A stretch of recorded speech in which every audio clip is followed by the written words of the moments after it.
The last 9 years, I have probably consumed, without exaggeration, like 10,000 steaks. That was one of the things that struck me 10 years ago when I first went carnivore. It was like, I don't even know my digestive system's working because I don't feel anything. I have no perception of digestion. It was like going from a beat-up, junky car to hopping into a European luxury car. And I was like, where's all the road noise? Where's all the bumps? And it was just like, it's like super smooth. They often go into these diets with the expectation that they're going to lose a bunch of weight, and therefore they will consciously really over-restrict what they're eating. So they end up with fatigue. Sometimes if they do it long enough, they end up with hair loss, symptoms that go with just basically undernourishment. And then they'll say, it's because I didn't eat carbs. And it's often just not consuming enough calories in general. I mean, there is a point where we can be in a caloric deficit up to a certain point, but at the same time, if we exceed that for too long, we're going to run into some real problems. Catching the signal when to eat and not to eat is important. If I were to say, where do you need to be from a strength standpoint? You should probably be in the top third or top quartile for your peers. You know, as 60-year-olds, I should be in the top 25%. If you're average at 60, you're not very functional. You can walk around a little bit, maybe do a little bit of strenuous stuff, but not much more than that. That's the average person.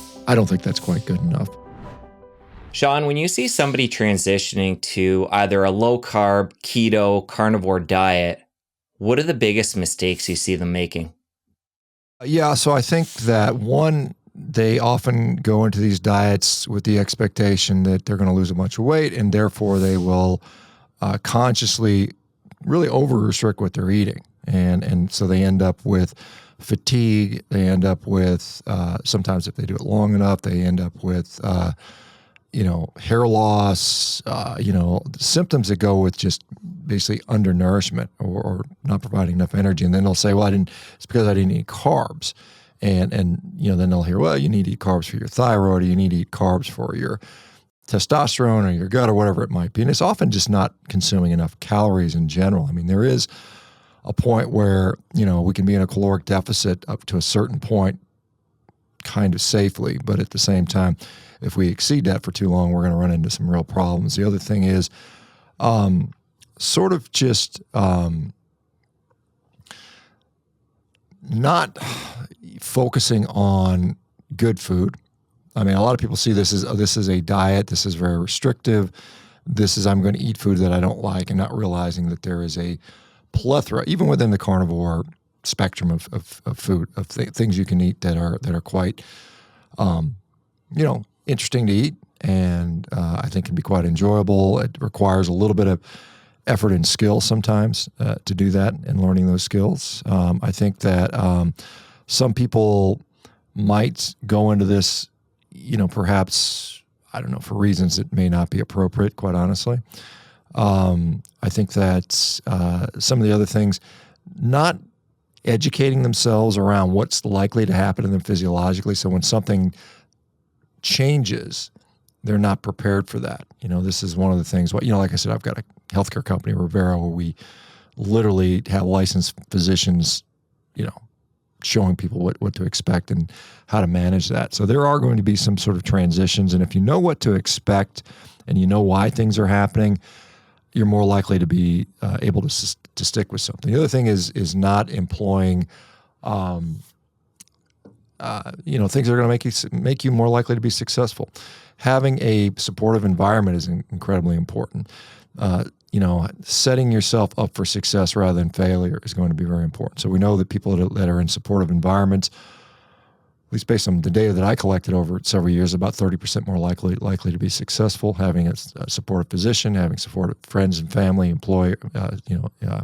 fellow employees or colleagues is quite important. So that's important. I think that some of the other mistakes people eat, not taking care of hydration. I mean, that's an important one. When we go low carb, the physiology basically dictates that we excrete more sodium due to interaction between insulin and the kidneys. And, when we get dehydrated, we don't feel good. We have headaches, we have heart palpitations, we might get muscle cramps, we might just have low energy or gut issues. And so taking care of their hydration is another common one that's usually remedied by obviously fluid and often electrolytes, whether you get it through food, or supplemental sources that can be quite beneficial. What else is there? A lot of people will misinterpret their bowel function. A lot of people will say, well, I'm used to having 2 or 3 bowel movements a day because I eat lots of fiber. And now they might have one every other day or one every 3 days, and they'll get really concerned about that. And in many cases, it's just a normal physiology. We expect that to happen. You know, when we're absorbing all of our food and we don't waste as much, that's actually a good thing in many cases. It doesn't necessarily mean constipation. It just means you just don't have as much waste product that you consume. When you're maximizing for bigger bowel movements, I don't know that's a really particularly good nutrition strategy, even though we're constantly told how important fiber is for us and how we should have, the reality on sort of bowel frequency is anywhere from a couple times a day to once a week is considered completely normal. I know when people say once a week sounds crazy because most people aren't in that situation, but so those are some of the more common ones I see. Okay, so you just got into the bowel movement piece. Another one of the ones you mentioned was knowing what to expect. So let's give the example of somebody here who's metabolically unhealthy, they're overweight, they're transitioning to somewhere on that continuum like I opened up with. Other than the bowel movement changes, what other changes can they expect early on and then as they move through this process? A lot of people will find early on, sometimes they feel, again, it depends a little bit on what they're coming from. Like diabetics, for instance, and this is why it's important to have, in my view, a physician or at least someone that's, licensed in healthcare to kind of oversee this, might see a dramatic drop in their blood glucose, so much so that they need to come off medications. That could happen within days for some people. So that's important to realize. A lot of people notice differences in their energy. Some people who are more dependent upon carbohydrates and glucose will find that their energy seems to stabilize a lot more instead of being up and down, jumping off the walls and then fatigued. It's just a more steady kind of constant energy stream, which makes sense with the way the digestion is occurring. Because when you consume, let's say, a big steak or something like that, it's going to spend 6, 8, 10, 12, 14, 16 hours in your gut being digested. The whole time, energy is being released, and that leads to, constant energy sources. You might find, as I mentioned, hydration becomes an issue. A lot of people initially will become dehydrated unless they, compensate for that. We talked about the gut a little bit. You're less likely. You're just going to have less waste. You're going to have less bowel movements, quite honestly, which is not really a bad thing in my view. Some people will find that their appetite is just non-existent, and this is where sometimes it's a problem. It's not necessarily bad that you don't eat a lot, provided you feel good, you have a lot of energy. But some people will not have an appetite, and then but even though they're tired and fatigued, and they're trying to convince them to eat even in absence of significant hunger, because hunger that many people experience is just that almost like just hunger in the gut, and you're just hungry and you'd like to eat the next thing that walks in the room. That may manifest itself as just a little bit of fatigue or a little bit of just, I just don't feel like I have quite as much energy. So you have to be mindful of that the hunger that we're used to is a little bit different because it's more subtle in many ways. And so, catching the signal of when to eat and not to eat is important. I've been doing this for so long. I'm almost a decade into this. So I just kind of know this is how much I generally need to eat every day. And as long as I do that, everything's fine. If I were to only eat when I were hungry at this point, I would lose weight, which, arguably might be a good thing depending where I want to go. But it also might result in fatigue and other issues. How much are you actually eating at this point? And what does it look like a typical day? So, right now I am, at this point I'm trying to lean down a little bit. So I started, about a year ago at 270. I'm now about 245. And so I probably consume about 2 pounds of meat a day. And to that, I'll add a little bit of fat, is what I'm doing currently. That's down from what I would do kind of more to the maintenance sort of position, which would be closer to 3 pounds, because I think protein is as most people do at this point is incredibly important. We've sort of under-proteined the population for so long with this, RDA, 0.8 grams per kilogram as a US RDA recommendation, which I think is going to interestingly, is going to have a big change coming up here in the next probably 3 to 4 months. We're going to see a change on that. But we chronically recommended too little protein for most people, and it's led to a lot of problems, quite honestly. And so, yeah, I mean, I eat, and I always have a lot of protein, but when I'm trying to gain weight, I might be eating 5 pounds of meat a day. If I'm trying to maintain my weight, it's going to be 3.5, somewhere in that neighborhood. And then when I'm trying to lose weight, probably closer to 2.5 pounds. And the interesting thing for me is it doesn't really matter. I don't really feel better or worse on any one of those things. I don't really have much appetite change. I'm about the same level of hungriness on any of those. So it's kind of, I can just dial where I want to be. Do I want to be heavier, stronger? Do I want to be a little lighter, quicker? And right now I'm on that other end where I spent from about age 53 to about 58 trying to get stronger and bigger, and I successfully did that. Now I'm dialing it down as I get closer to 60, so I can dunk a basketball and do a backflip and sprint 100 meters in under 13 seconds and 400 meters in under 60 seconds and all the things that I want to try to do. At this point, you've already cut a lot of that weight. What is the end goal? Are you getting close?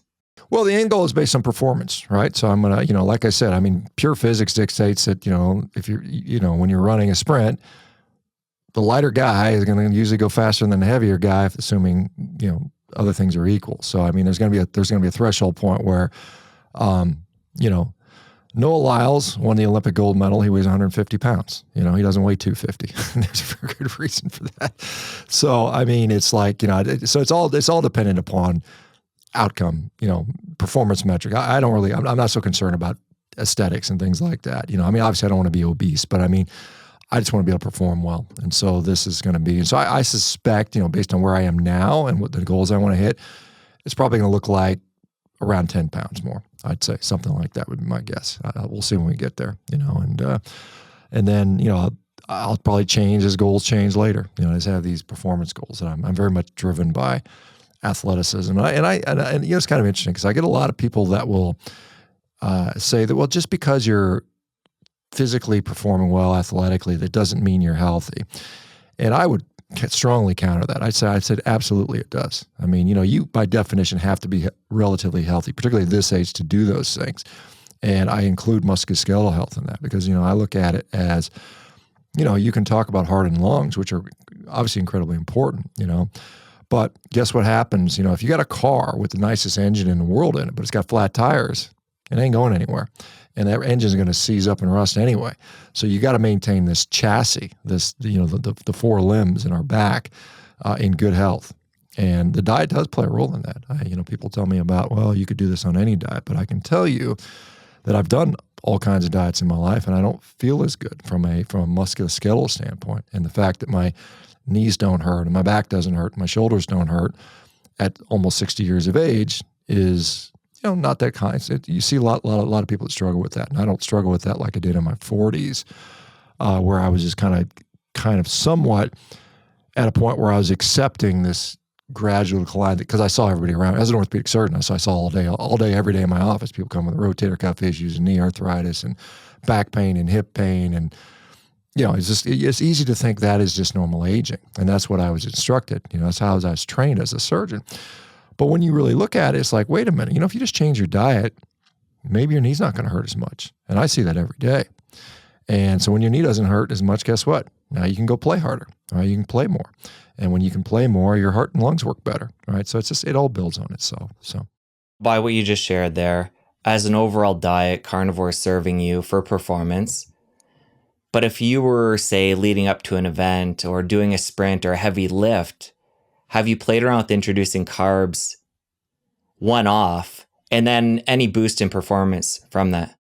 Yeah, I did that years ago when I was on a ketogenic diet. I mean, there was all these targeted and cyclic ketogenic diets and carb night backloading. I played with that over the years. And honestly, I didn't see much of a significant difference, quite honestly. And the literature that's coming out now shows that really doesn't have much of an impact unless your activity level is lasting well over an hour and it's very intense. And I just don't do those things. I have no interest in running marathons. I could give a flying if I ever ran more than a mile. I mean, I can get out there and run a mile fairly quickly. But the data that's out there generally, like I said, if you're a Tour de France cyclist or you're a Kona Ironman guy or wants to run ultra marathons, and yes, you're going to see a benefit from adding some carbohydrate. And it's not very much, by the way. I mean, the latest data shows it's just enough to keep that blood glucose sufficiently high. It's not about refilling glycogen or anything like that. It's just about managing blood glucose. And for what I do, weightlifting, sprinting, jumping, I don't need I don't need carbs to modulate my performance at all. And in fact, what I would see is anytime I would include a significant amount of carbohydrates in there, I just didn't feel as good. I mean, I would develop, maybe it's a fault of mine or the fact that I'm old. I just felt that it just didn't serve me well from the inflammatory standpoint. And so it could be, you didn't try the right carbs, and I mean that may be potentially an issue. But I rice and fruit and things like that, oats, which most people would consider good sources of carbs. Those things certainly didn't help my gut. And I remember when I was doing the carb backloading in particular. I mean, you'd have to eat a lot of carbohydrates. Based on my size, I was looking at this is what it's projected. They were asking me to eat like 800 grams of carbohydrates on a carb load day. And, at first I was like, oh, this is cool. I'm going to get to eat all these carbs and yum, yum, yum. And I mean, by the end of the day, I was just miserable. I was like, oh man, I can't eat all this stuff. This is awful.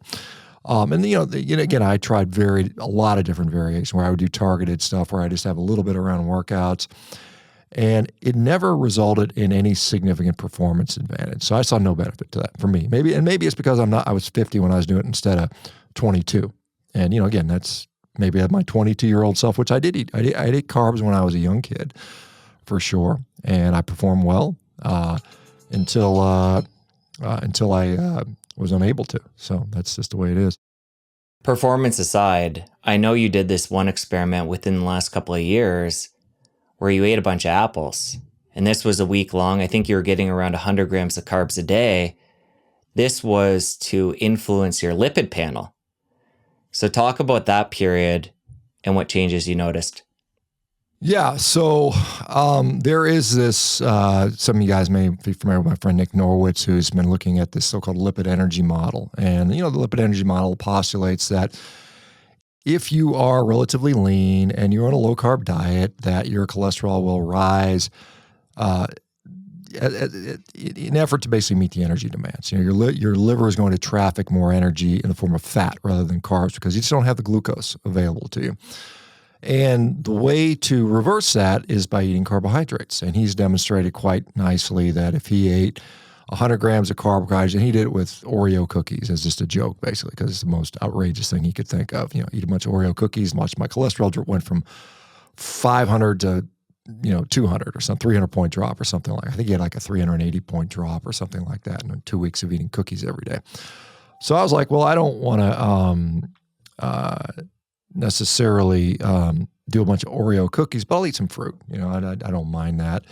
And so I did the same sort of experiment. And so my carbohydrate of choice was just some fruit. And I think I used apples just because it was easy to kind of do that. There's hang on a second. And so the result of that was it didn't really, in fact, it didn't do much on my cholesterol because I don't really fall into this lean mass hyperresponder category in it because I wasn't that lean. I mean, I'm certainly not obese, but I'm not like shredded lean like that. And it didn't really impact it significantly there. There's another experiment I did which was interesting. I can talk about that next. But what I did notice is that, for the first 3 or 4 days, I felt fine. The apples didn't bug me at all. By about a weekend, my guts just started hurting. I was just like, this fiber or whatever's in the apples was just not making me feel good from a gut standpoint. I didn't feel miserable. And honestly, I felt like I did for most of my life. I had a little bit, I'd eat. I noticed my gut was just a little bit, you could just feel a little bit. When I went carnivore, that all went away. I mean, that was one of the things that struck me 10 years ago when I first went carnivore. It was like, I don't even know my digestive system's working because I don't feel anything. I have no perception of digestion. It was like going from a beat up junky car to hopping into a European luxury car. Where's all the road noise? Where's all the bumps? And it was just like, it's like super smooth. So that was the reason I did that. I did it for a week. just for that reason, I don't think I've had any fruit since then. That was over a year and a half ago or something like that. There was an experiment where I did impact my cholesterol significantly. I was up in Canada, where you're from. I was up at Whistler. We were up there skiing, and I just, for whatever reason, I said I'm going to check my cholesterol. When we got back, and it was my total cholesterol in U.S. units was 154 milligrams per deciliter, which is considered normal cholesterol. It's actually, most doctors would be very happy with that number. And so what I did was I just kind of fasted for about 18 hours, and I also worked out. So what did I do? I didn't provide my body fuel, and I expended more energy by working out. I checked my cholesterol after that, and it went from 154 all the way up to 345. So almost 200, I think it was a 189-point increase in 18 hours. And the reason was because my body was, didn't have any carbs to traffic. It didn't have any glucose to traffic. So it's trafficking fat. And that's why I did that. So it's pretty interesting to see how dynamic blood lipids can be in the right situation. And so this is why when a person goes to the doctor and this still happens today, you go in and you'll have one lab value that's a little bit out of range or even close to out of range. And they'll say, oh, you need to be on this drug for the rest of your life. And I'm like, well, I could have came in tomorrow and the number would have been normal. And then you would give me a different answer. So I think that's a little bit, something that we have to kind of realize that. And my friend Dave Feldman has been talking about that for well over a decade when he first started noticing, hey, I could change my cholesterol 200 points in a day or two, which is, most people don't understand that happens, and it does. That's a really important point. A lot of people put a lot of value in those numbers, and they can just change so quickly. Putting that aside, how much value do you put in a lipid panel? Say somebody's showing a high LDL, high overall cholesterol. How much of a concern is that? I don't want to, and I've said this consistently over time. I don't think people should ignore, abnormal lipids, whether it's high triglycerides or high LDL cholesterol or whatever, and just say, well, I'm low carb, I'm keto, I'm carnivore, it doesn't matter. I don't necessarily subscribe to that belief system. I do believe it's multifactorial. I think there's other things that are more important. Like, for instance, diabetes, I think, is a much more important risk factor for atherosclerosis and heart disease than is your lipid number. The lipid number tends to be something that we can easily drug. And so that's a whole different discussion there. But so I use it as a red flag. If you come in and your LDL cholesterol is 300-400, super high, you shouldn't just say, oh, put your fingers in your ear and say, I'm low carb, I'm keto, ignore this. I think it warrants further investigation. That might be some imaging, CAC score, maybe a CT angiogram, depending on what the results of the CAC score might be. And again, this is evolving science that we don't really know yet. I mean, there's a lot of data out there. I shouldn't say a lot. There is growing amounts of data out there that suggest that there are people with extremely high cholesterol that are at no increased risk of cardiovascular disease in someone with lower cholesterol. I mean, that seems to be being shown. And again, there's more data to come on that. And I think we're going to get another bolus of that data here in August, which will be interesting to see, and more to come on that. So I just tell people, and again, it depends on their age, and it depends on what else is going on in their health history, and so on and so forth. And so, but again, there are people out there that says all about the triglyceride HDL ratio, and everything else is doesn't matter in there. I don't know that you can say that's safely either. I mean, I think it's important for sure. So it's a picture of things, and again, the imaging tells you what the deal is. I mean, it's like we're speculating and guessing based on these lab fluctuations, when we could actually look and see what's going on. And I know the people critical of that are saying, what's a late indicator? Why not prevent this? And I don't discount the fact that if you get your LDL cholesterol or your ApoB, probably more appropriately to talk about, to the rock bottom floor, as low as it possibly can be, you're probably less likely to develop heart disease. Like if you look at the development of heart disease, is like, let's say we're going to start a fire and we need a couple of ingredients. We need something to burn, so we need wood. We need some fuel, so we would use oxygen as our fuel, and then we need a spark. We need an inciting event, right? And so the analogy would be, perhaps the fuel in this case, or the inciting event is some sort of inflammatory damage to the vessel, and you need cholesterol as a would, and maybe the fuel might be the glycemia or some other high oxidative situation. And so if you don't have any wood, if there were no, again, there's other things that burn, but if you had no wood out there, you'd less likely to have a fire. So if you take your cholesterol down to basically zero, you're not going to likely to develop a lot of atherosclerosis. But the other analogy is, let's just say I was really worried about having a sexually transmitted disease, right? And I decided, and I said, you know what, we can fix that by just amputating your penis. That probably would prevent you from getting a sexually transmitted disease, but there's some downside to that. So I think the same thing when we were trying to rock bottom out cholesterol. And I know the people out there that are advocates of that are saying, well, we've got, pharma studies that show that low cholesterol is no problem at all. And I am somewhat skeptical of that, I think for good reason. I think these companies have forever put out a lot of deceptive research. They've covered up a lot of negative findings. And plus there's plenty of people that seem to have trouble with tolerating some of these drugs. So we have to worry about that. So I think it's something that, let's face it, at the end of the day, all of us are going to die at some point. Many of us, irrespective of our dietary strategy, are going to develop heart disease. Whether it's a vegan diet or a carnivore diet, still a lot of those people will probably develop heart disease at some point.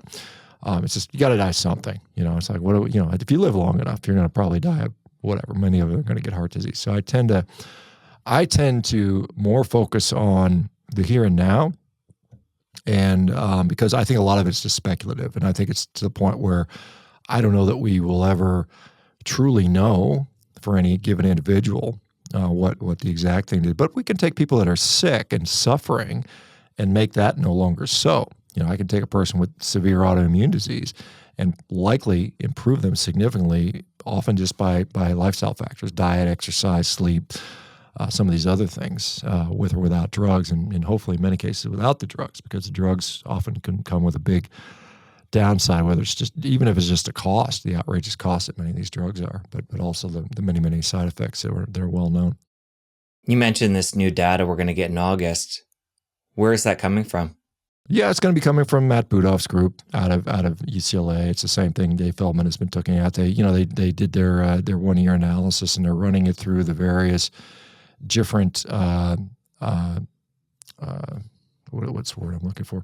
Different ways to evaluate the data. They put out initial data with something called Clearly, and there's a lot of controversy around that because it's data that no one's ever seen before. It's very brand new. There's only a couple studies that have ever used it, in the extent that they're using it. And so when they're looking at the more traditional markers, when they're looking at, they look at something called IVUS, which stands for intravascular ultrasound, which has been used for decades to evaluate plaque progression, soft plaque progression. And so when they compare that more directly with that, what they're seeing, what they seem to be seeing, and again, I think we'll have more clarity on the data that comes out in August, that these people on a ketogenic diet with super high cholesterol didn't really develop significant heart disease. In fact, it was probably in line with anybody else. But I'll let the data speak for itself. But that seems to be where it's going with that. So I think Matt Budoff's going to present that in sometime in August. So we're mid-July now. So probably a month from now we'll probably know that data. And then hopefully, and one of the biggest problems with that particular study is the lack of a true control group.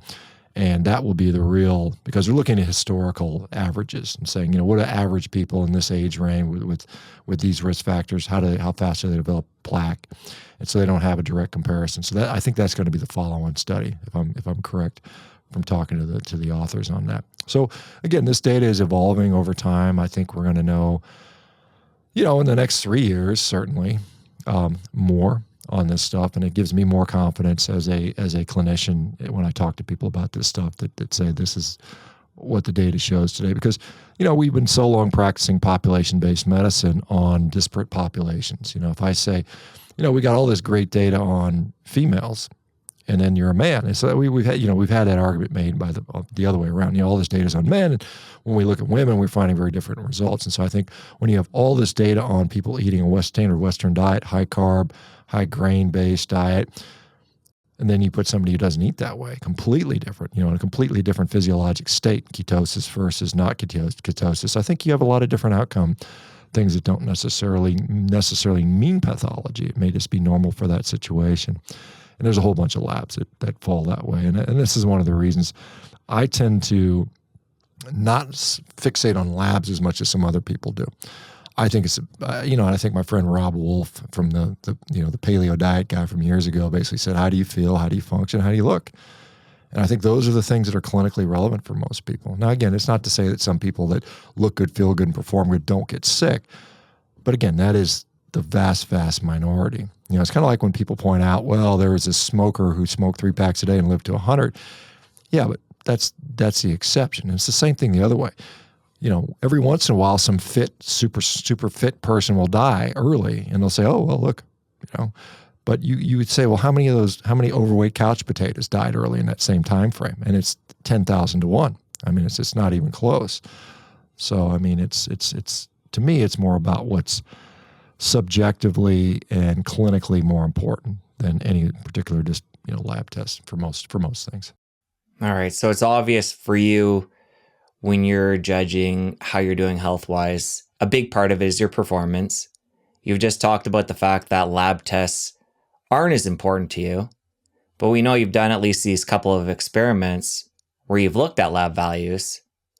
What I'm getting at, in a general sense, ongoing, any lab tests you're having done regularly and then keeping tabs on? Again, I do some of this, not necessarily for my own health, just to kind of educate, because I kind of have a role of an educator now. And I think it's interesting to realize how dynamically variable a lot of things are. For instance, I wear a CGM from time to time. And generally, my blood glucose is generally pretty low. And most people would say low is better than high. There are some people that say, yeah, it's normal to have your blood glucose. You eat some blueberries and it goes up 20 points. Who cares? Whatever. And I kind of tend to concur with that. But I've seen, like when I'm doing exercise, intense exercise, heavy deadlifts, hard sprinting, my blood glucose may pop up over 200 for a little while. Not super long. But am I supposed to believe that is pathologic, or is that a normal physiologic response? And for those people that are like, it's always got to be flat and it's always got to be 83 milligrams per deciliter, I'm like, well, I mean, there's day-to-day variance. I mean, we know, like, for instance, and certainly diabetics know this, and not that diabetics are necessarily displaying perfectly normal responses, but we know that, like, or I could say, but somebody's involved in a trauma in the hospital, post-surgery. We're going to see a stress response. We're going to see a stress hyperglycemia. That is physiologically appropriate in many cases. And the reason for is we know during some physiologic events, the body operates better in a higher glucose state. Sometimes, with stress hyperglycemia, there's some evidence that the immune system will do better in that particular situation with a higher glucose load. We know, for instance, if a bear is chasing me, I'd rather have high blood glucose than low blood glucose, because we want that energy so I can get away quicker, right?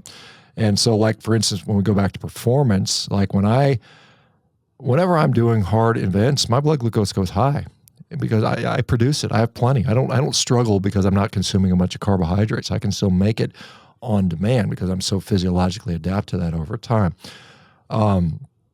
But yeah, I mean, I think there are labs they're interesting. And I think, we've watched this evolve with the era of the CGM coming in. Before we had this, one-off, we could check blood glucose a few times a day with a finger stick, but we didn't have this continuous data. And so now we're seeing, wait a minute, you've got professional athletes who are the fittest people in the world walking around. I saw data on a triathlete.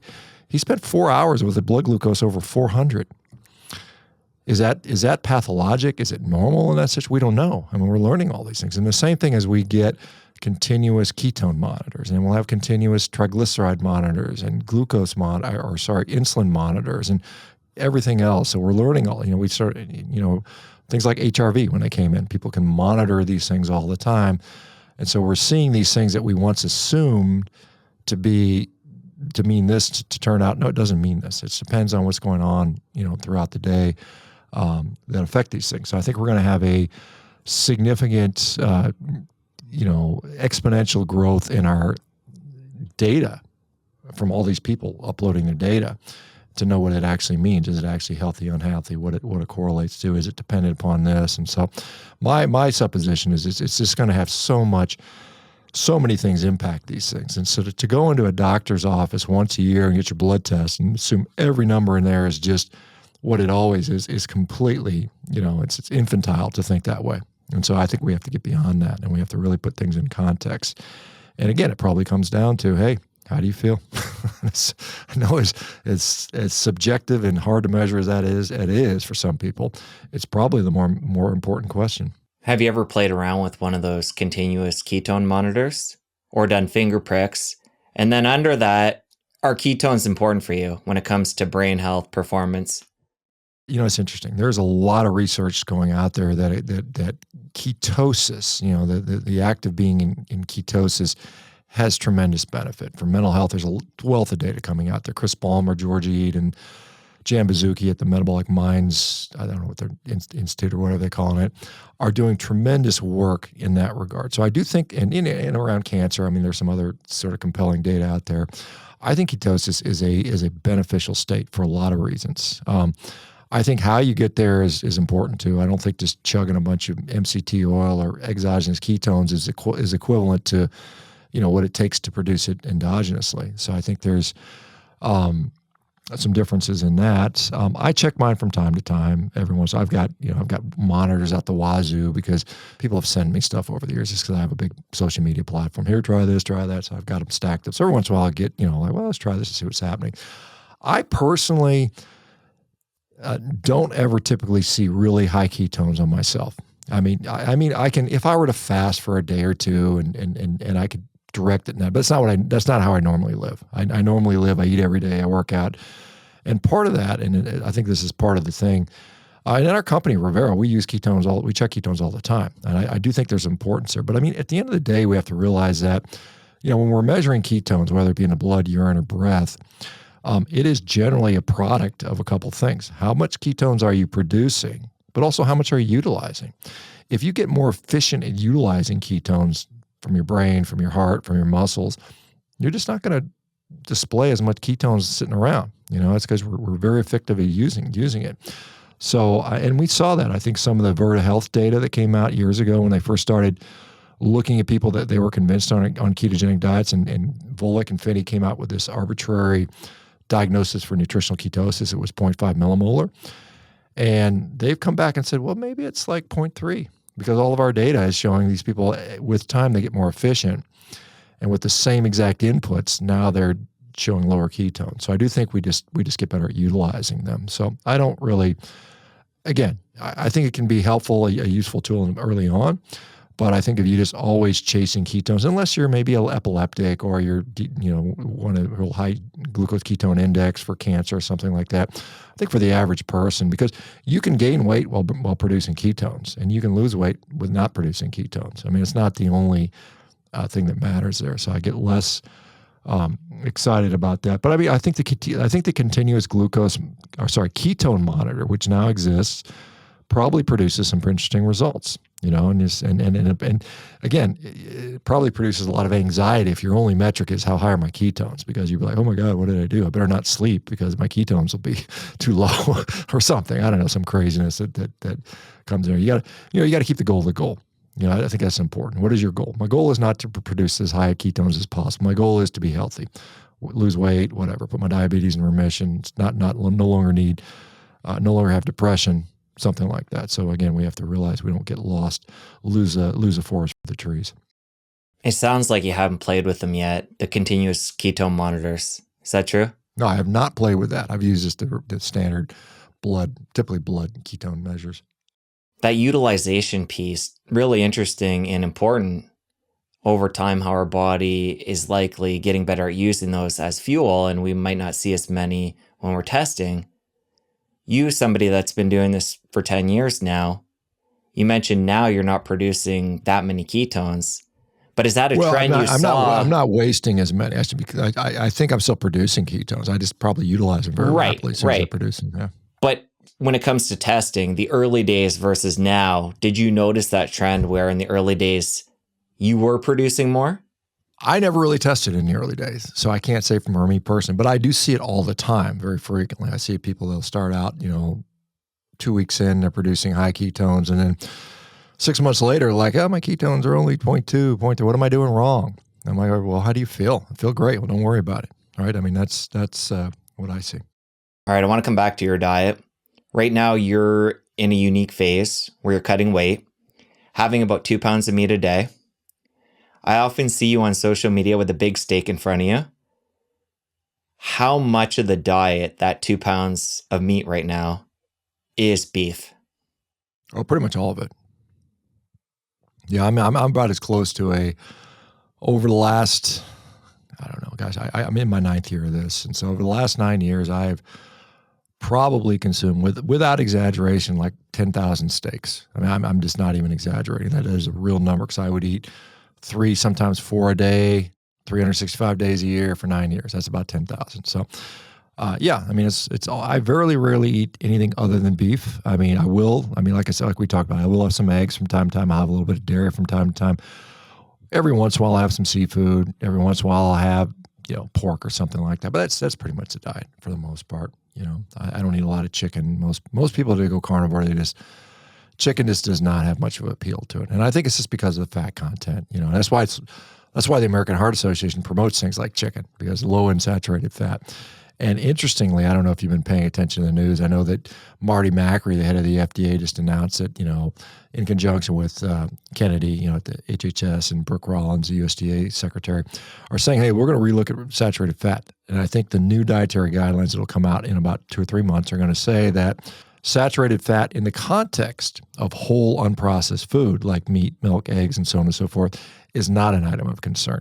Whereas, in previous years, since 1980, they've capped your saturated fat at 10% of your diet, or some arbitrary number like that, realizing that most of the saturated fat that Americans and probably Canadians get is through ultra-processed food, desserts, things like that. That's where most of the, beef in the United States only represents about 3% of our saturated fat consumption, which is kind of crazy. So all this other stuff, this kind of garbage food that we're eating, like, if you make a cake, well, what do you put in? You put eggs and you put dairy products in there. And so, yes, it's high in saturated fat, but it's cake. It's like, okay, well, there's a difference between a cake and a steak, clearly, from a nutritional standpoint and satiety and everything else. All right, so you're a big beef guy. You like your steaks. How much diversity within the steak realm, different cuts, do you switch between? And then what about ground beef? I think ground beef is absolutely wonderful. It is a very versatile product. I think it's tremendously nourishing. I mean, the only con that I see for ground beef at some time is, when you get a lot of rendered fat, like if you fry it up in a pan, you have a lot of grease in there. Some people, the rendered fat just doesn't sit well in the gut as well as a whole unprocessed, unrendered fat like a steak might. I eat a lot of ribeye steaks. I mean, that's probably the number one thing I eat. But I tend to gravitate towards, the fattier cuts of meat, whether it's ribeye or picanha or brisket or, some of these aren't as fat, but skirt steaks and T-bones and New Yorks and things like that. I eat I eat a fair bit of ground beef. And the reason for that is, again, my energy is fat. That's what fuels my exercise and my day activities. If I don't get enough fat, I just feel tired. So I gotta consume adequate fat to run the machine effectively. And so if I had to eat a diet of chicken breast and lean fish and very lean red meat, I would be hungry all the time and I would not be satisfied. And how do you spread that out throughout a day? Are you a 1 meal a day guy? 2 meals? How does that look? Traditionally, it's been 2 meals a day. That has been my experience most of the time. Now, I can certainly get it all in one meal. I can eat. I'm a guy that can sit down and eat 3 or 4 pounds of steak in one sitting. I don't enjoy the last 1 pound of that, for instance. So I like to enjoy my meals. A lot of people can't do 1 meal a day just because they can't eat enough. I mean, 1 meal and they just run out of energy. So I see a lot of people, they want to go, I'm going to fast for 23 hours a day and I'm going to eat OMAD and yeah, I'm going to lose weight the first week. And then 2 weeks later, they're like, I got no energy. I'm tired. I'm awful. And I'm like, we're just not eating enough. And so I, like most people that do a carnivore diet, eat twice a day. And I would say that's probably more, probably, I don't know, the majority of people end up eating about twice a day. And when it comes to spices, salt, what are you using in that realm? I use primarily just salt for me personally, but I'm not like anti, if you want to put some, pepper and garlic on there or whatever. I mean, there's some people do have a sensitivity to those things. So I think we have to be mindful and respectful that some people do struggle with those things. I personally don't. I just prefer the taste of salt. I think it just tastes good. I don't really necessarily. I don't mind if I go out and there's a little bit of seasoning on the meat. I don't mind it at all. Sometimes it tastes nice, but I don't really do a lot of that. And honestly, I feel better without it, quite honestly. But it's not like a huge negative for me. It's like, it tastes good. Enjoy the meal. Maybe you can kind of just get the impression that it's still sitting in your gut a little bit longer. But again, I just have to say you got to live in the real world day to day. And if you've got some horrible autoimmune condition or Crohn's disease or something like that, where a little bit of spice is going to really destroy you, then you got to avoid those things. How do you feel about organ meats, either as whole or supplements? Yeah, I've been pretty vocal about this. I don't think they're necessary for the average person. I get there are people out there that say they feel better either, chronically or short term by consuming some of these organ meats.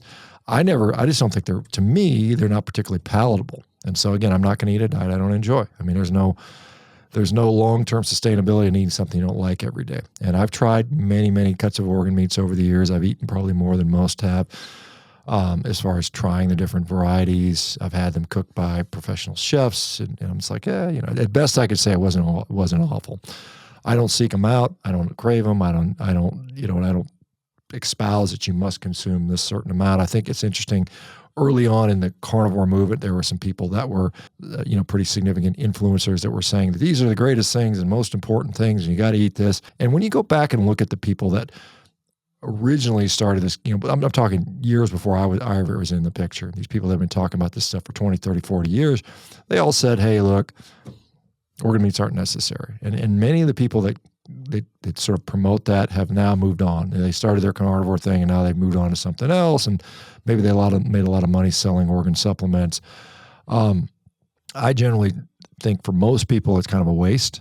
There are a few people who'll come say, well, I felt better when I did this or that, but I'm not convinced that they're certainly necessary. And, if you go back to like Stefansson, who was a Canadian guy, he was of Icelandic origin, but he was Canadian. He did a lot of the exploration early part of the 20th century. He literally, there's an interview from, I think, the 1950s of him on camera saying, hey, look, we literally fed the organs to the dogs. We didn't really eat them, and none of the other Inuit people really ate much of them either. And so I know it's kind of like people will point to, well, if you look at a great white shark, it'll, an orca, a killer whale, it'll eat the organ, eat the liver of some animal first, or they'll point to wolves will go and they'll go after the viscera first. And my thought around that is, in many cases, when you look at these animals living out in the safari and hunting, they are, and to some degree looking for some level of fat in their diet. And the only place on an antelope, or zebra or whatever it is, that they're going to find any significant fat that they have access to is the viscera. So they'll rip the belly open and chew up the omental fat and the kidney fat and some of that stuff. They can't access the brain. They can't access the marrow. It's kind of interesting if you look at human evolution, because we could. As early hominids, we were able to figure out how to crack skulls open and crack bones so we could get that marrow and get that high fat. That's what a lot of people theorized drove our brain growth, because we had ready access to animal fat, which is very, very energy dense. And so I don't know that they're seeking out liver as much as they're seeking out internal fat. And I would propose that the average human that doesn't like liver today would not have liked it 100,000 years ago. It just has a weird taste to it. It has like kind of like our kidneys. They got this urine-soaked organ that maybe you don't like the taste of urine, or the kidney or the liver has whatever metallic taste that you don't like. And if we look at like human evolution, it is assumed that we had adequate calories to evolve a brain. Because you look at there's monkeys that have been swinging around in trees for 21 million years or 25 million years, eating the same old fruit they've always been eating. And their brain is still tiny, still 250, 300 cc's. Whereas humans, at least if you look at an evolutionary model, we supposedly, started to evolve into these different hominid species, starting with Homo habilis. And because we had access to a new source of energy, particularly animal fat, as we became scavengers and then later hunters, that is what allowed us to consume the brain, consume enough food so we can grow a brain. And we would have to do that in periods of surplus. If we were starving all the time, then we would have never grown that big brain. So we had to have abundant supply of energy to do that. And I think that came through hunting, and I think that came through having ample fat. And so since we are in surplus situations, we probably would have, if I were to come across a carcass sitting there, today, I would give me the back strap, give me the loin. You can have that stinky old intestines. You can let the dogs eat that, or the crows, or whatever. That's what I would have done today, as I would have done probably 100,000 years ago. And I think that's what humans did. They were living in a time of surplus, taking down big megafaunal animals to include elephants, mastodons, mammoth. Interestingly, before that, and this is an interesting thing that most people don't know, it is postulated, there's a lot of evidence that supports this. There's a great book called Megafauna, written by a guy named Bass Edmeades, who talks about, for about, close to maybe 200,000, 300,000, 400,000 years, the early food that we sought out were these giant tortoises. Because, a giant tortoise, it doesn't run away. All it does, it sucks into the shell, and so no animal can get it. No animal with claws and teeth can get it. But guess what a human with a big old rock can do? You got 800 pounds of meat sitting in front. All I got to do is crack through the shell. You take a big old rock and you go crack it on there. Guess what? Tortoise is dead. You got food forever. And so it looks like we cleared out all these giant tortoises over a period of hundreds of thousands of years. There's good fossil evidence to suggest that we did that. And then we basically made many of them go extinct. And so there's still some, I was in the Galapagos down off the coast of Ecuador, last fall, and you can still see them there. And they just sit there. They don't do anything. They can't run away. How fast does a tortoise move? It doesn't move fast at all.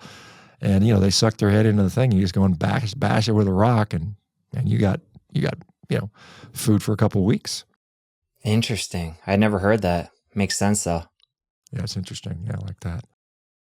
How do you feel about bone marrow, bone broth? Do you ever consume those?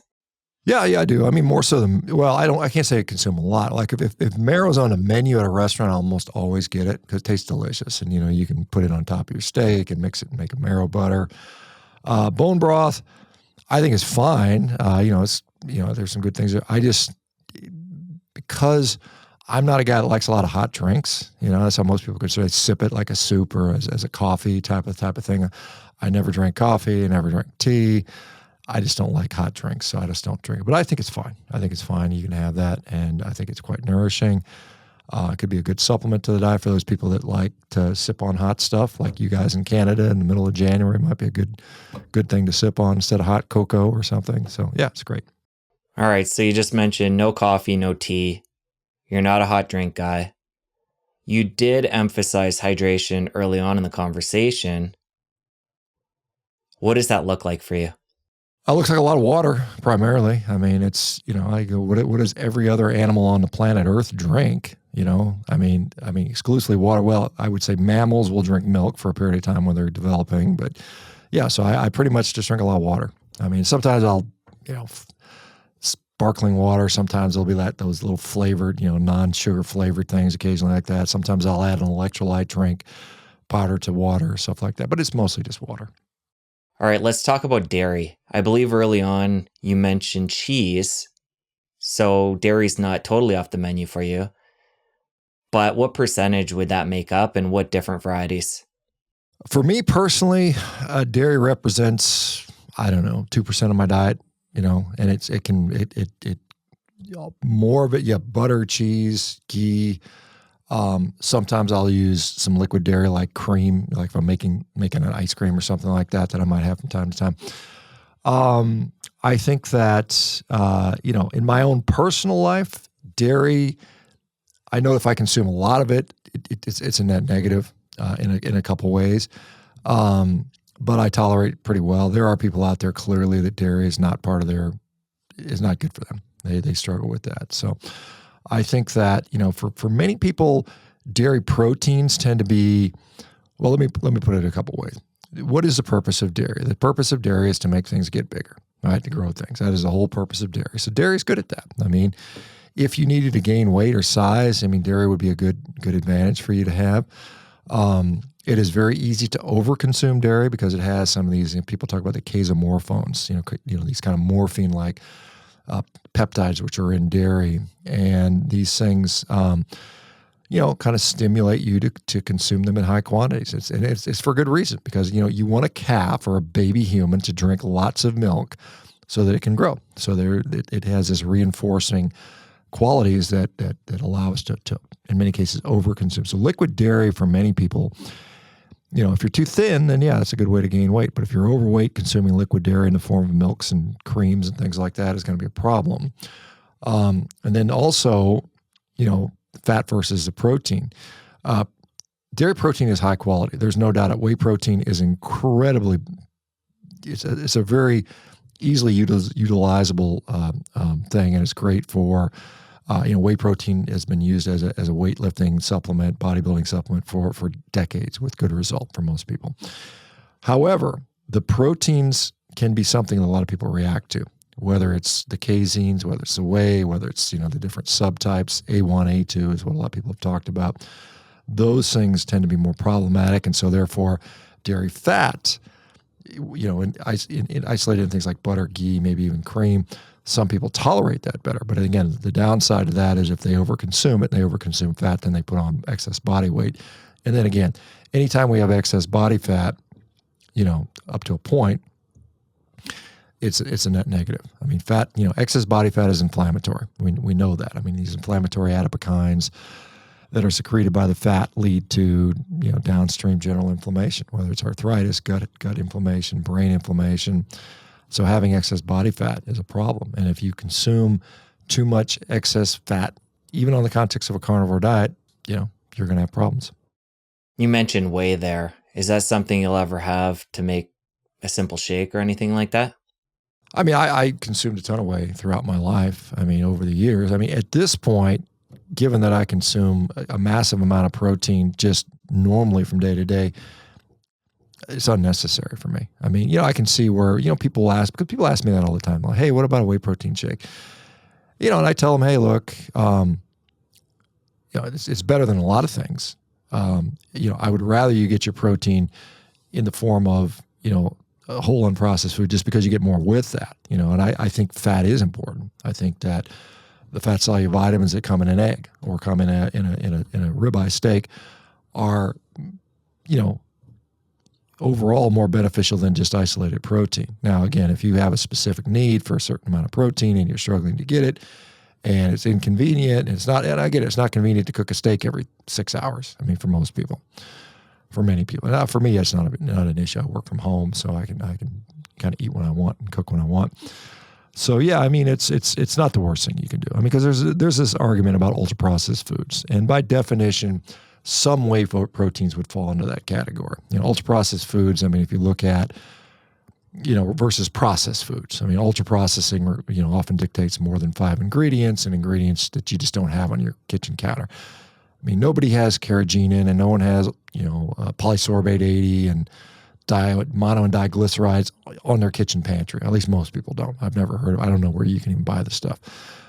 So when you start seeing ingredients like that, and then some of these protein powders do. I mean, you look at the ingredients list and it's like, soy lecithin and all these other weird things that are in there, and it might be an ingredient list 25 ingredients long. Then you start getting into these ultra processed foods, and are they problematic for some people? Yeah. I mean, there's whey proteins that are like ingredient, whey protein, nothing else. And you add your own. That's probably better. You can add your own. If you want to add a little bit of monk fruit in there to sweeten it up, or a little drop of vanilla in there, that's probably a better way to do it, quite honestly. All right. For you at this point in your life, no way. You mentioned electrolytes periodically. Any other supplements on a regular basis or periodically? Not for me, and again, I wouldn't say I'm anti-supplement, but I'm skeptical of most supplements. I think most supplements tend to be, kind of a waste of money. I mean, and I get it. There are RCTs, randomized controlled trials on this supplement versus this supplement. and they show some benefit. I mean, creatine probably being one of the best, most efficacious ones studied. I'm getting plenty of creatine in eating meat every day. Now, there's new studies out there showing that higher dose, creatine in people that are creatine deficient with sort of neurological deficiencies might see improvements in that. And we see that, because creatine has always been one of these products we've always talked in the context of athletic performance. Now we're seeing it talked about in cardiac health, brain health, higher doses. And I think this is what we see. I mean, we have a population that's probably creatine deficient because we've been told to avoid what for all these years? Red meat, right? Red meat is bad for us. We got to avoid it. Just eat chicken and fish and, low fat and all that crap that we've been told forever. So now we got all these people that are probably under, deficient overall in their creatine stores. And so now when you load them up with creatine, they do better, right? But if they were eating meat the whole time, they probably wouldn't need it to start with. I think that for me, when I tell people, they ask me, should I take this supplement or that supplement? I say, well, if you take it and you notice a significant, clinically objective, meaningful difference, when you take it, and it's not just random, it's not just, coincidence, every time you take it, you get this benefit. And when you come off it, you lose a benefit, and you take it again, you get the same significant benefit. Then it might be beneficial. I don't really see that with most products. Most of the products, and over the years, like I said, I'm almost 60 years of age, lifting weights, as a teenage kid, reading the bodybuilding magazines, these guys are recommending, take this chromium piconolate and this and that. And I took those things over the years. And honestly, I have no idea if they worked. There's no way for me to know that it made any difference, and they probably didn't. And so I have to just tell people, hey, like when this is the thing, when I tell somebody to switch to maybe if they're on a standard American diet, and I say improve your diet, go on a carnivore diet, a ketogenic diet, a low carb diet, a paleo diet, hell, I don't know, a vegan diet, and you notice an objective significant improvement. I lost 50 pounds. That's objective. That's significant. You can see that, or I stopped being depressed, or I got off my blood sugar normalized. I mean, those things are obviously significant. To me, that is something that is meaningful enough to where I would continue that. But if I take, whatever it is, Dr. Oz was talking about these raspberry ketones a few years ago. You take that stuff and who knows what happened? Nothing happened, right? Most likely nothing happened. That's a waste of money in my view. For somebody coming back to early in the conversation, transitioning, we talked about common mistakes. How do you recommend somebody new to this transitions? Because again, there's that continuum of low carb, keto, carnivore. I would assume it would depend on the person, their situation, how they go about doing things in life. There's certain people that are more rip the Band-Aid off type, which I'm one of those. But how do you guide a person into it? It depends. Again, it also depends on who the person is. For instance, if you have somebody that's medically frail on multiple medications, the ripping the Band-Aid might precipitate a pretty serious event for them. And so I think in those people, you have to take it slow. There might be a transition phase. This is where I would advocate for having some sort of supervision, whether it's through our physicians at Revero or somebody else that kind of can handle any complications. Because if somebody precipitate a hypoglycemic crisis or hypotensive crisis or some sort of mental health issue, I mean, those things can happen. You need to have someone that's intelligent and knows how to deal with that.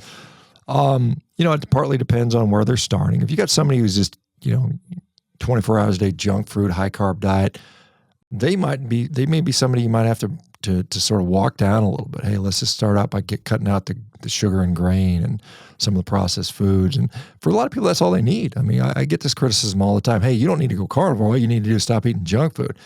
And I agree, for many people, that's actually appropriate. But there are plenty of people, and I've seen them, that still have their Crohn's disease. They still have their psoriasis, even though they're eating a very clean diet. And it's not until they drop, God forbid, the vegetables, that they see that actual benefit. And so it's one of those things where you just got to go where you need to go, and hopefully get support when you get there.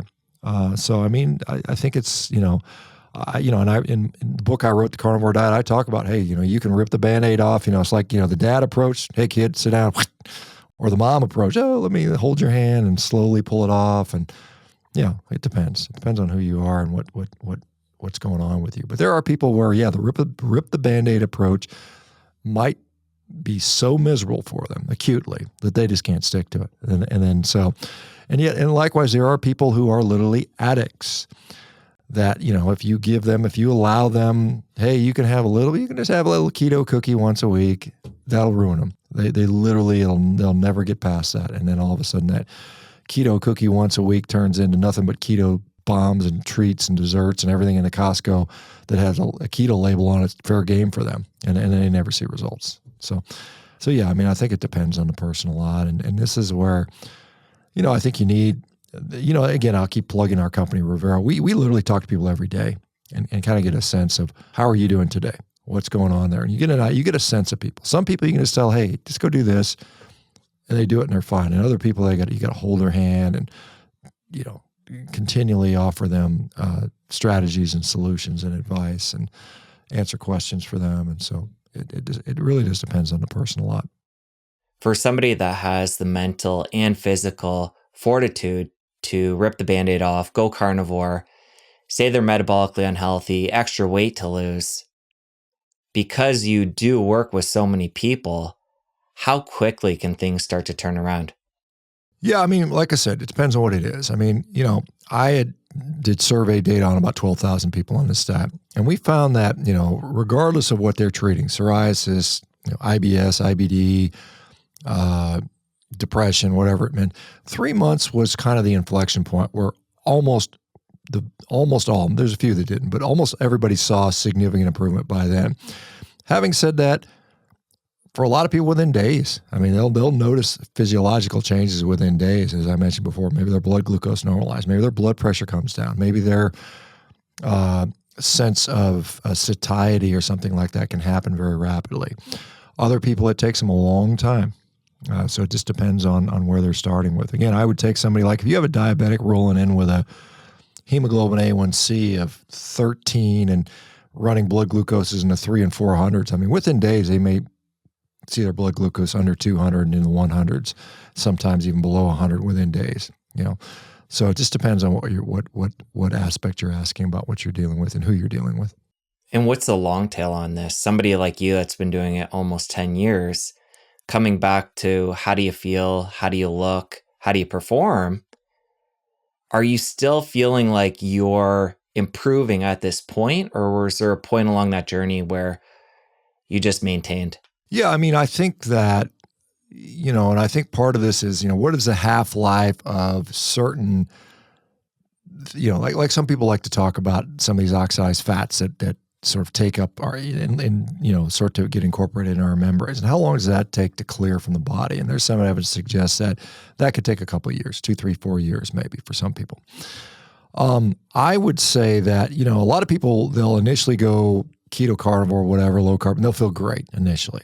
And it's often sort of a relative thing. Like initially you're like, wow, I got all this energy. And then all of a sudden you kind of get adapted to that. So now that's your normal thing. So you don't feel like you have this tremendous amount of energy, but you just feel kind of okay. And I think that's fair to say where I'm at. I don't like walk around like bouncing off the walls with super energy because I'm adapted to what I've been eating right now. But at the same time, I don't feel bad. And, my metric is, I'm looking at objective athletic things because that's what I have a lot of interest in. So I'm looking at how strong am I? How fast am I? How flexible am I? How much can I move? Those types of things. And those things are generally either staying where they are or getting slightly better. I'm at a point where I've been lifting weight for 45 years. It's not like I'm going to magically sprout wings and start flying. So it's just a steady grind. And, like for me, I'm just happy that I'm still in the game at this age. And yes, I am making improvements in particularly new things. Like right now, my new thing is sprinting, like actually getting out on the track, putting spikes on, doing the drills, doing the exercise, working with a coach, and I'm getting objectively better and faster. And as long as I'm doing that, I think that's pretty cool. And again, I'm well beyond the age where anyone cares about that outside of myself and a few other people that seem to have an interest in this same type of thing. But for me, it's like, that's what keeps life interesting for me. I continue to see improvements or the capacity to improve in a whole bunch of areas. And I want to maintain my You look at aging as a loss of capacity in many ways. As a kid, I had this wide palette of things I could do. I could swing from the monkey bars and jump and play and run and bounce off walls. At 60, swinging from the monkey bars is not as likely because I'm not on the playground trying to swing from monkey bars. But I do think that as long as I can maintain that capacity very broad. Now, at some point in life, what we see for most people is that range of things they can do gets progressively smaller and smaller, and then eventually their life looks like I can kind of walk around the house a little bit, go to the bathroom, go to the kitchen. Maybe I can get in my car and drive, and then eventually I'm bedbound and then I die. So we want to keep that palette as broad as possible for as long as possible. And I think that, results in a higher quality of life and probably, I'm not going to say definitely because I have no idea for sure, but it probably will lead to somewhat of a longer life or certainly a longer health span. I think that's fair to say. Well, it does say a lot about your diet and lifestyle, the fact that you're coming up on 60 and the areas that you do focus in on are being maintained or improved. Where at that age, for a lot of other people who are living more conventionally, they're just watching things take a nosedive. For sure. Yeah, I think most and the problem with that is that most people look around and they look at their sort of their peers in their same age grade, and you just see the slow, progressive decline into death. And yes, I mean, I will eventually decline and die as everyone else has before me. I don't believe in this Brian Johnson guy where I'm going to conquer death. I think that's total marketing BS. But I am probably declining at a much slower rate than almost everybody around me at my age. And I think that does, in part, diet does have an impact on that. It's certainly not the only reason. I mean, I put on a lot of work. I actively do a lot of things that I think hopefully are preserving my quality of life over time. And I'm fortunate. And in many ways, I'm in a very fortunate position that I'm even able to do this. I get it that a lot of people are just thankful that they got food on the plate, that they can put food on the table, and they got to work their butt off, and they can't worry about how much circadian biology they're allowed to line up with. They're just happy to have enough, again, enough income to survive. So hopefully more people find themselves in a position where they can impact those things. And I think we're sitting in a time where, I mean, you think about it, even the average person lives better than the average king did a few centuries before them. Just having indoor plumbing and running water and climate control is something that the average king didn't have 500 years ago. So we're certainly improving the overall standing for so many people. Shawn, from what I can see looking at you now, watching you on social media, you're a big guy. You're somebody that pushes it a lot when it comes to exercise. Where do you see that line of building and maintaining muscle, exercise, fitness, when it comes to health and wellness, we're getting benefit there and for longevity, and then where you've pushed it to? Do you feel like maybe because you're doing it for other reasons, you may have actually pushed it beyond the ideal when it comes to health and wellness? Yeah, I mean, I think that there's a good discussion, and ultimately, I don't think we really know. I mean, I think if we look at there's a lot of data out there on high-performing athletes and longevity, and some data suggests they live longer, some data suggests they may be living less, and it kind of depends a little bit on the sport in some cases. I mean, some data suggests that tennis is the best sport for longevity, right? You get out there because they're saying, well, you're moving back and forth and you're getting regular physical activity and, you're stopping and starting and so on. But it may just be that rich people play tennis. I mean, we know that having a lot of money is strongly correlated with living longer, right? If you can afford to pay for the tennis club, you can probably afford excellent health care and all the other things that go with having a lot of wealth. I think that, yeah, I mean, clearly, if I were to say, where do you need to be, from a strength standpoint, you should probably be in the top, third or top quartile for your peers. As 60-year-olds, I should be in the top 25%. Honestly, I'm probably in the top 1% of 1% of 1% when it comes to strength. I mean, that's just a reality. Same thing for a lot of the other things I do. I don't need to be there, but I should be probably in the upper quartile. Some people might even argue the upper 10%. And that's not a very high bar. If you're average at 60, you're not very functional. You're probably, you can walk around a little bit, maybe do a little bit of strenuous stuff, but not much more than that. That's the average person. I don't think that's quite good enough. I think, again, I look at what could I do at 30 and 20 and how close am I to that right there? And I'm not right there, but I'm not that far away from that. And I think that's something that I think I'll continue to strive for, whether or not it provides me, I'm going to live to 100 or not, or 120 or whatever people claim that they think humans can live to. I don't know. I mean, I just, from my perspective, if you told me that, I needed to be at this exact number, this is where I need to be strong-wise, this is where my VO2 max needs to be, this is how far I should be able to, how flexible I need to be able to be to live the absolute longest, I don't know that I would even care. Honestly, I just like competing. I like having fun. That's what makes life worth living for me. And I think that's what everybody, some people talk about what's important to them. I think some activity is better than no activity. Some strength is better than very little strength. And where we draw that line, again, probably better than the average person, and probably, again, the average person today has gotten so deconditioned and out of shape that you probably need to be in the top third or quarter or maybe even 10%. I think that's probably adequate for most people.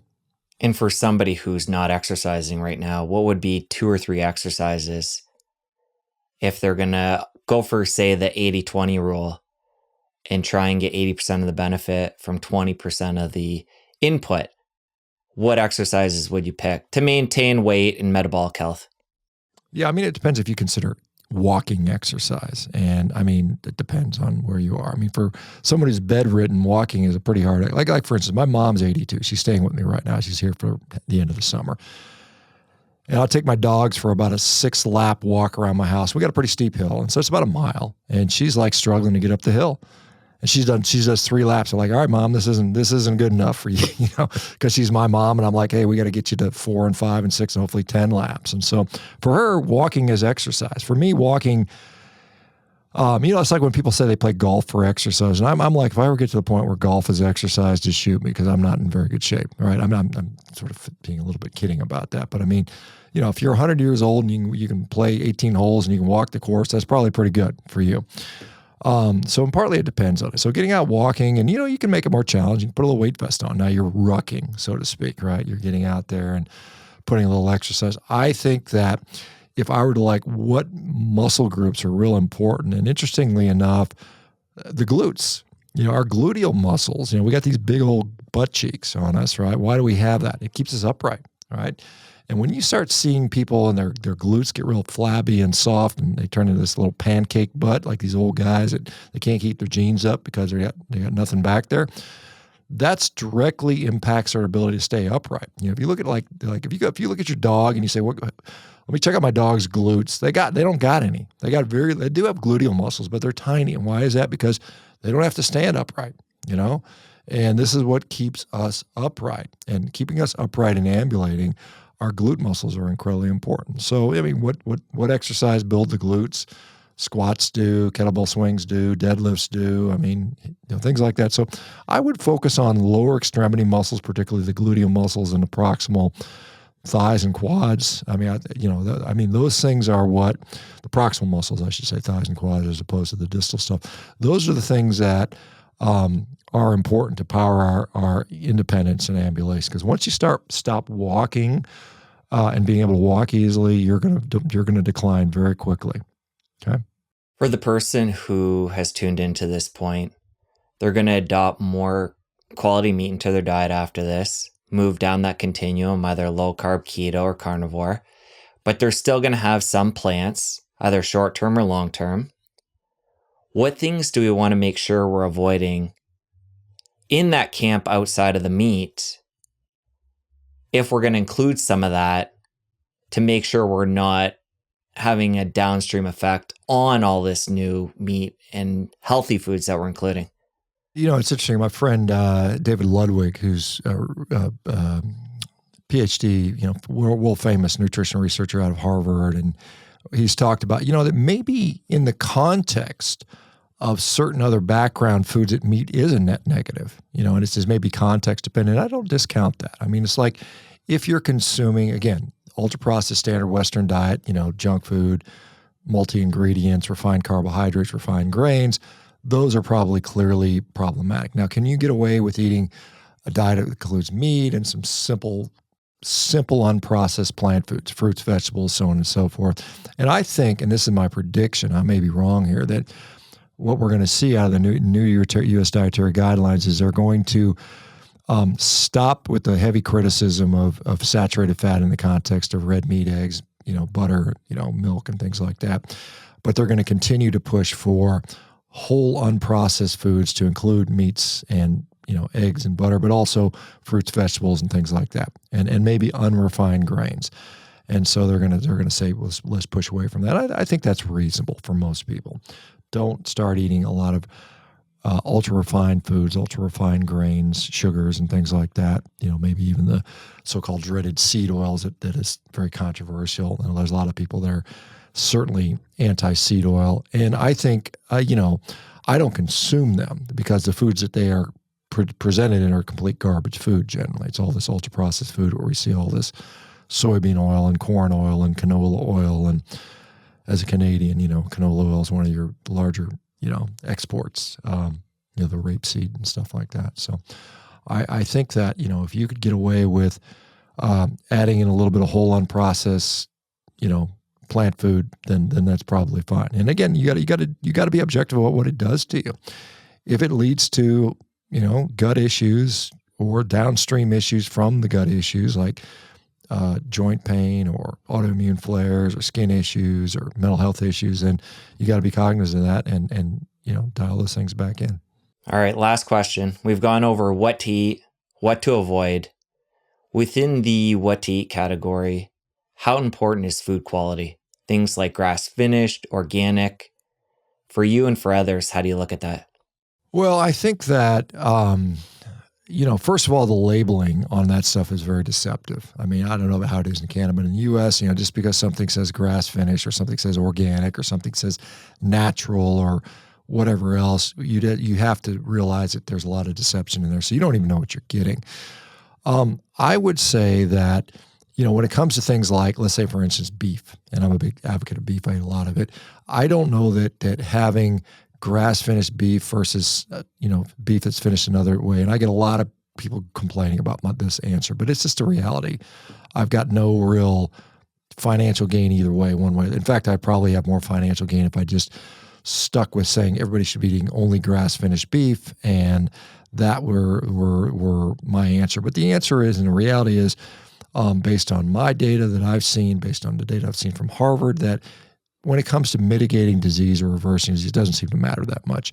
Now, there is data out there that, other people that I certainly have talked to and respect and think it's important data, that, you can see that there are differences in the nutrient profiles from an animal finished, on grass versus grain versus, on, regenerative forage. Does it make a big enough difference to human health yet? I don't know the answer to that. We just don't have data on that yet. And no one's put out the studies out there. There's precious few studies out there comparing humans eating grass-finished beef versus grain-finished beef. It just doesn't exist to any significant way. And the data out there that has been done shows it's kind of equivalent. It doesn't really seem to matter that much. So more to come on that. Hopefully we'll get more data on that. But at this point in 2025, I cannot in good conscience say that there's strong data that suggests that you should only be eating grass-finished beef. It just doesn't make a difference. Maybe there's some stronger data on some of these other products out there. I don't know for sure. I mean, again, it often comes down to what can you actually afford? And I think eating whole unprocessed food, regardless if it's grain-finished, grass-finished, pastured, unpastured, is still light years ahead of eating ultra-processed stuff, in my view. All right, Shawn, we're going to close it there. We'll link up Revero, your podcast, your YouTube channel, social media, everything in the show notes. Thank you. All right, man. Thanks for having me again, Jesse. Appreciate it. Now that you're done, you're going to want to stick around here and catch this other incredible episode. You don't want to miss it. I'll see you over there. I'm talking to you right now. If you got a chronic disease and you're not getting rid of your visceral fat, stop complaining. Don't wait for your doctor to tell you to do this because it's literally kept out of medical school. Just get